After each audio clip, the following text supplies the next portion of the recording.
और वहाँ पर दूसरी तरफ मैरी बहुत ज़्यादा उदास थी। वो कहती है कि वैसे तो ओरिजिनल कहानी में ऐसा कुछ नहीं था, डैमियन उससे नफरत नहीं करता था, पर मेरी वजह से वो उससे नफरत करने लगा। मैंने सारा कुछ गड़बड़ कर दिया है ना, मुझे इसे ठीक करना होगा। अब मेरे पास बस एक ही रास्ता है, डैमियन को और ज़्यादा स्ट्रांग बनाना होगा।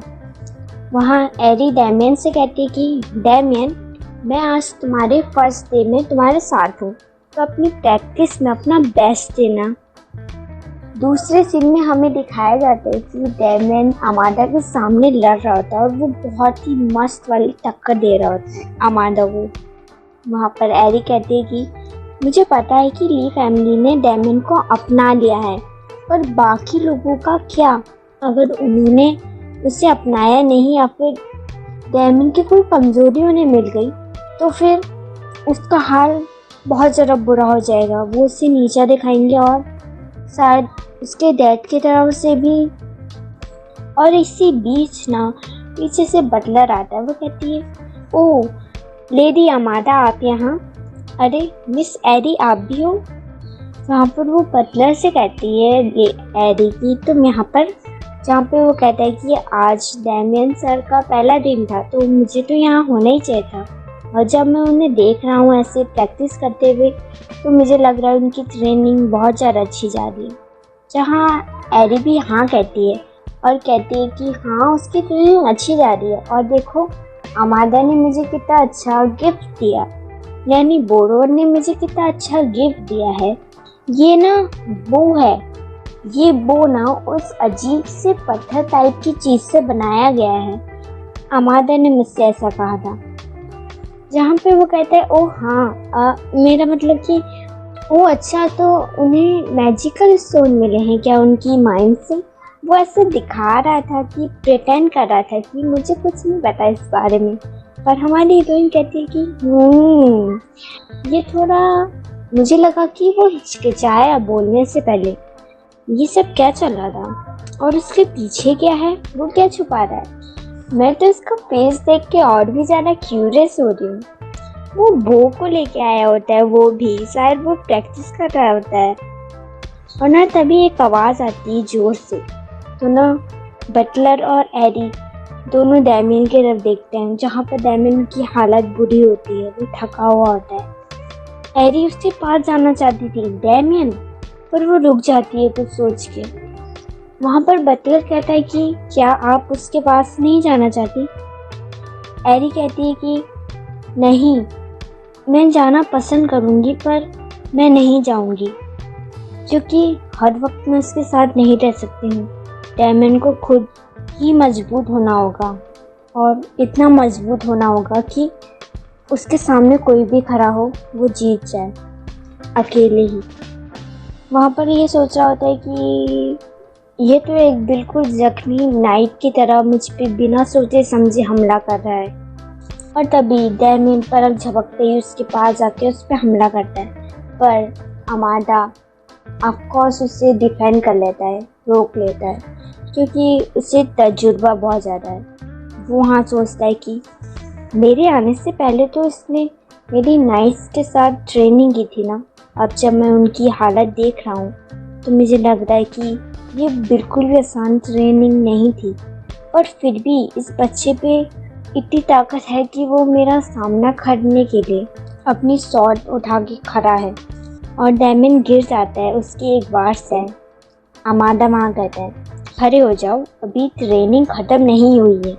जहाँ डैमियन तो थका हुआ होता है, वो कहता है उसने अपनी पहले ही पावर ख़त्म कर ली है सारी, और ये अब थक चुका है। वहाँ अमांडा उसे बताता है कि तलवारबाजी दो तरीके की होती है, अटैक यानी कि हमला करना, और डिफेंस यानी कि बचाना। तुम किस तरह की तलवारबाजी कर रहे हो?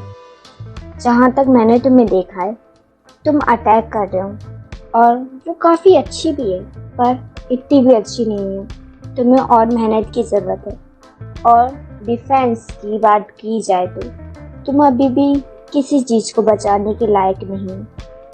और ये बात सुन के उसे गुस्सा आता है। वो फिर से तलवार उठा के उसके सामने खड़ा हो जाता है और बहुत ज़्यादा गुस्से वाली नज़रों से देखता है। इस नज़र से ना वो काँप जाता है और उसे किसी की याद आ जाती है। पर ना फिर भी ना वो डायमंड की तलवार उठा के गिरा देता है और कहता है कि आज के लिए बस इतना ही, तुम्हें अब बहुत ज़्यादा रेस्ट की ज़रूरत है, आराम करो जाके। वहाँ पर वो डायमंड काँप रहा होता है पर फिर भी वो वहाँ कहते हैं कि नहीं, मैं और कर सकता हूँ।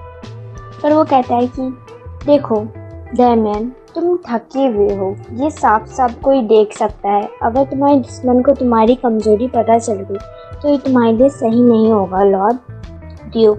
तो आराम करो, मैं एक ब्रेक के बाद फिर से आऊँगा, तब हम बात करेंगे तुम्हारी ट्रेनिंग के बारे में। और वो ना अमादा वहाँ से चला जाता है अपने नाइट्स के पास। और तभी उसकी नज़र ना एडी पे पड़ती है जो डायमंड को दूर से सपोर्ट ही कर रही होती है।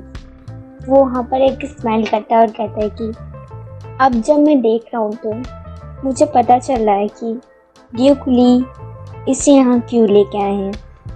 और फिर अमादा के जाने के बाद एडी डायमंड के पास जाती है और कहती है डायमंड।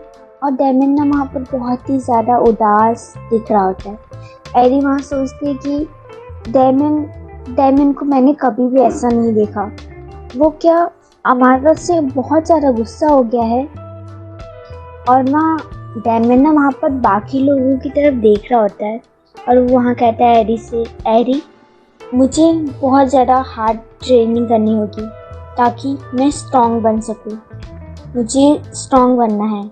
एडी ये सुन के खुश होती है और वो राहत की सांस लेते हुए कहती है कि अब चिंता करने की कोई भी बात नहीं, चलो अच्छा है कि अब डायमंड के पास एक गोल है।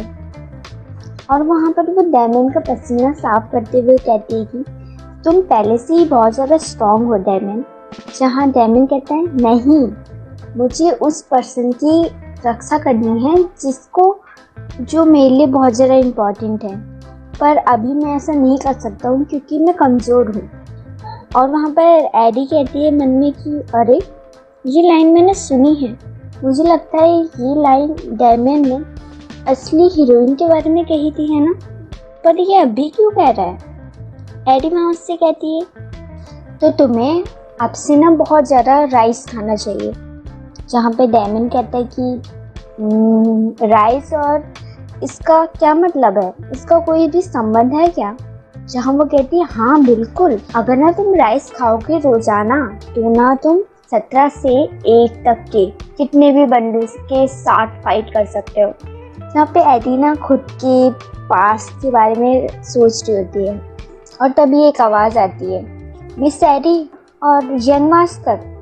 जहाँ पे डायमंड तो ये सोच रहा था कि 17 से 1 के बीच में किसी को भी, एडी तुम भी बहुत ज़्यादा स्ट्रॉन्ग हो।